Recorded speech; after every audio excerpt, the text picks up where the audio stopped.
आइए दोस्तों, एक प्रमेय सॉल्व करना है और इसके बाद फिर कुछ क्वेश्चन सॉल्व करेंगे। ठीक है, देखो किस तरीके से कह रहा है। त्रिभुज के किसी बाह्यकोण का समद्विभाजक समभुजा को कोण बनाने वाली भुजाओं के अनुपात में वाह विभाजित करता है। देखते हैं क्या क्या दिया हुआ है। दिया है एक त्रिभुज ABC जिसके बहिष्कोण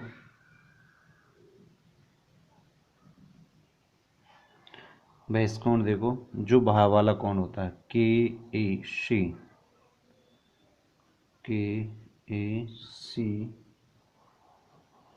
का ये है KAC, ये KAC का समद्विभाजक है AD का समद्विभाजक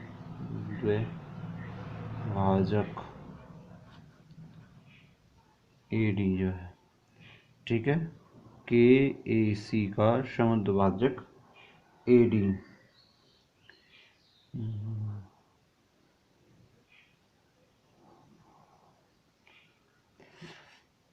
देखो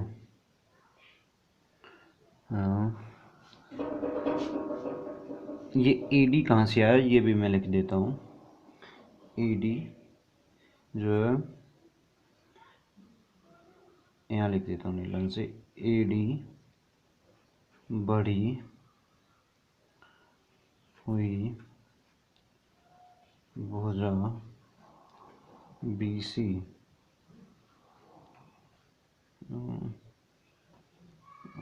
बढ़ी हुई भुजा BC को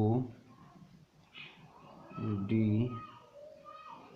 पर में लाता है। ये BC भुजा को जब बढ़ाएंगे तो D पॉइंट तक बढ़ेगी। BC भुजा को बढ़ाएंगे तो D बिंदु तक बढ़ेगी और फिर वो बिंदु जो होगा वो फिर हम इस बिंदु को A बिंदु से मिला देंगे, तब जाके AD प्राप्त होगी हमें। ठीक है, अभी सिद्ध क्या करना है ये लिख देता हूँ। देखो क्या करना है, इसे सिद्ध करना है कि BD अपॉन CD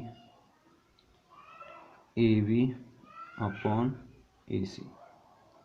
ठीक है, ये हमें सिद्ध करना है। ठीक है, रचना क्या क्या की है हमने इसमें।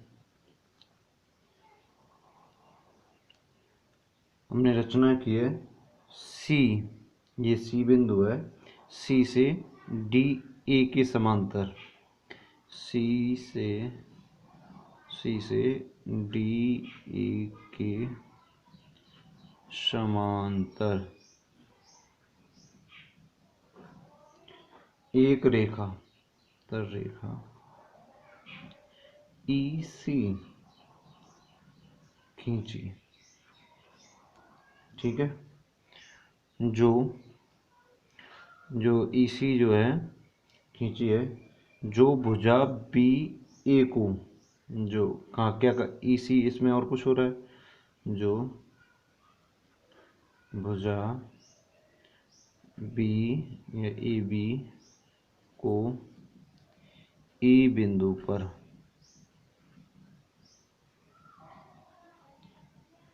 काटती है। ठीक है, ये हमने इसमें रचना की है।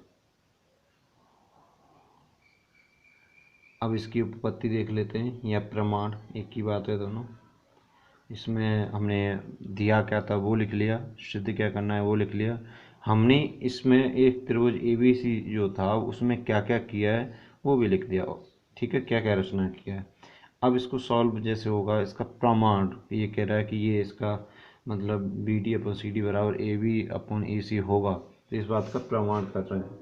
ठीक है, तो प्रमाण में सबसे पहले देखो CE और AD ये लिख लेते हैं, चूँकि CE और AD दोनों क्या हैं, समांतर हैं, ठीक है। और समांतर हैं CE, समांतर है AD के, तथा इसमें एक और चीज़ है, तथा AC तिर्यक रेखा है, ठीक है। जब तिर्यक रेखा है तो इसमें देखिए, इस तरीके से मैं समझाने की कोशिश करूँगा, ऐसे, ठीक है। अब इसमें ये कह रहा है कि जैसे ये दो समांतर रेखाएं हैं और ये एक तिर्यक रेखा है, तो इसमें एकांतर कोण, संगत कोण, वो कौन कौन से हैं और कौन कौन से बराबर होते हैं। उसी तरीके से ये और ये एक समांतर रेखाएं हैं और ये एक तिर्यक रेखा है, तो ये 3 और 1 जो है ये एकांतर कोण है, ठीक है। 3 और 1 एकांतर कोण है इसमें। अब आ रहा है ये, जैसे ये तो इस तरीके से कट गया, और जैसे आगे फिर ये है, अब ये वाली लाइन है, ये रही अभी, एक मिनट, ऐसे तो ये AC था और इसे मान लेते हैं हम AE, ये भी एक समांतर रेखाओं के लिए तिर्यक रेखा है। ये क्या है, ये हैं आपके संगत कोण, ये वाला 2 और 4 संगत कोण है, तो यहाँ इन चीज़ों पर लिखेंगे, ठीक है। जो कि आप संगत कोण, एकांतर कोण, ये पहले से ही 7-8 में क्लास में या 9th क्लास में भी ये सब आप पढ़ चुके हो, ठीक है। तो इन्हें लिखेंगे, इसीलिए जब ये समांतर रेखा है और AC तिर्यक रेखा है, तो इसलिए कोण 1 और कोण 3 एकांतर,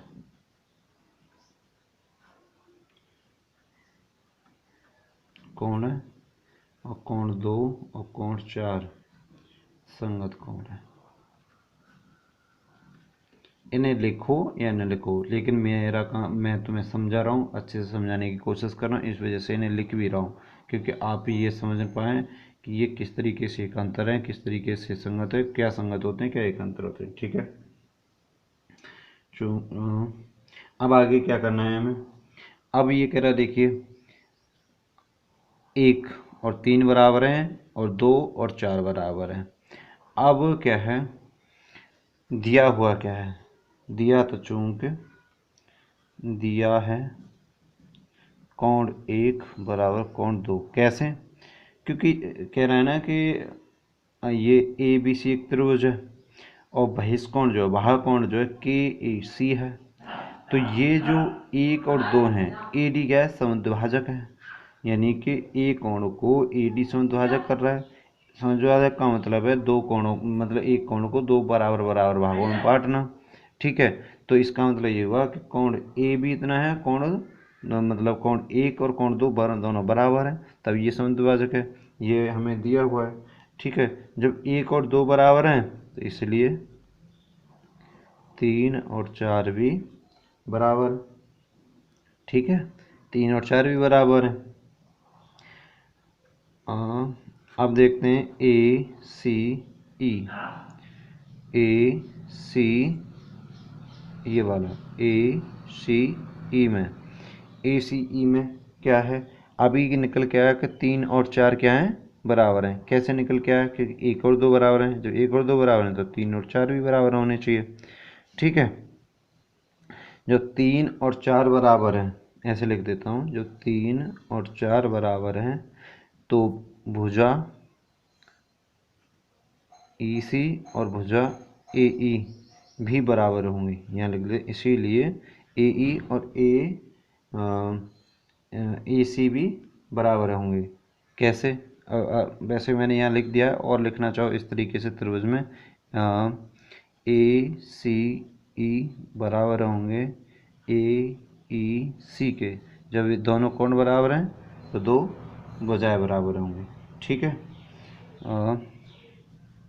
इसे थर्ड और इसे फर्स्ट, इसकी कोई ज़रूरत है नहीं, लेकिन समझने के लिए, ठीक है।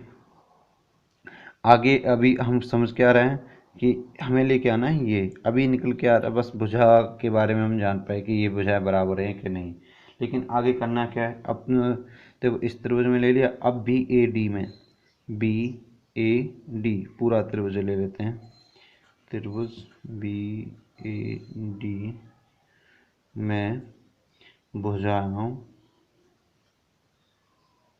एक देखो ये हो सकता है आपकी बहुत अच्छे से समझ में आ रहा होगा, मैं उम्मीद कर रहा हूँ।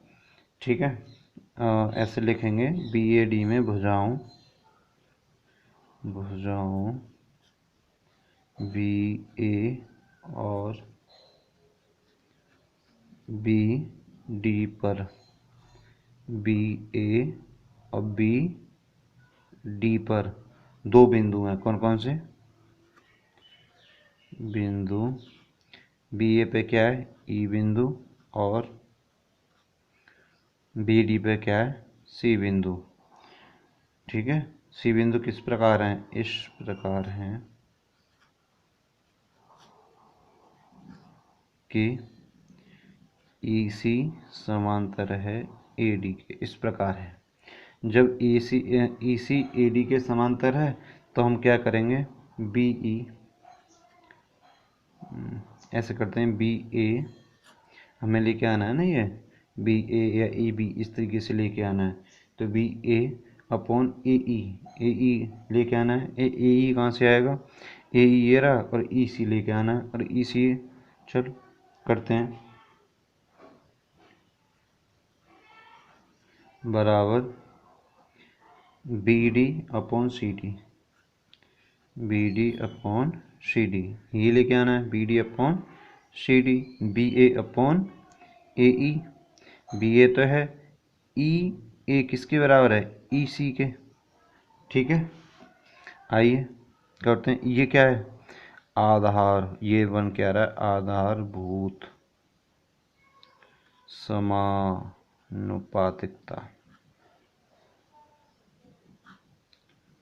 प्रमेय से। ठीक है, अब क्या है? BA अपॉन, यहाँ पे EA किसके बराबर है? EA किसके बराबर? आप पहले से आप पहले देख भी चुके हो, EA जो है AE के बराबर है। AE के कहाँ पर है? मैंने कहीं लिखा होगा, देखो BA AE,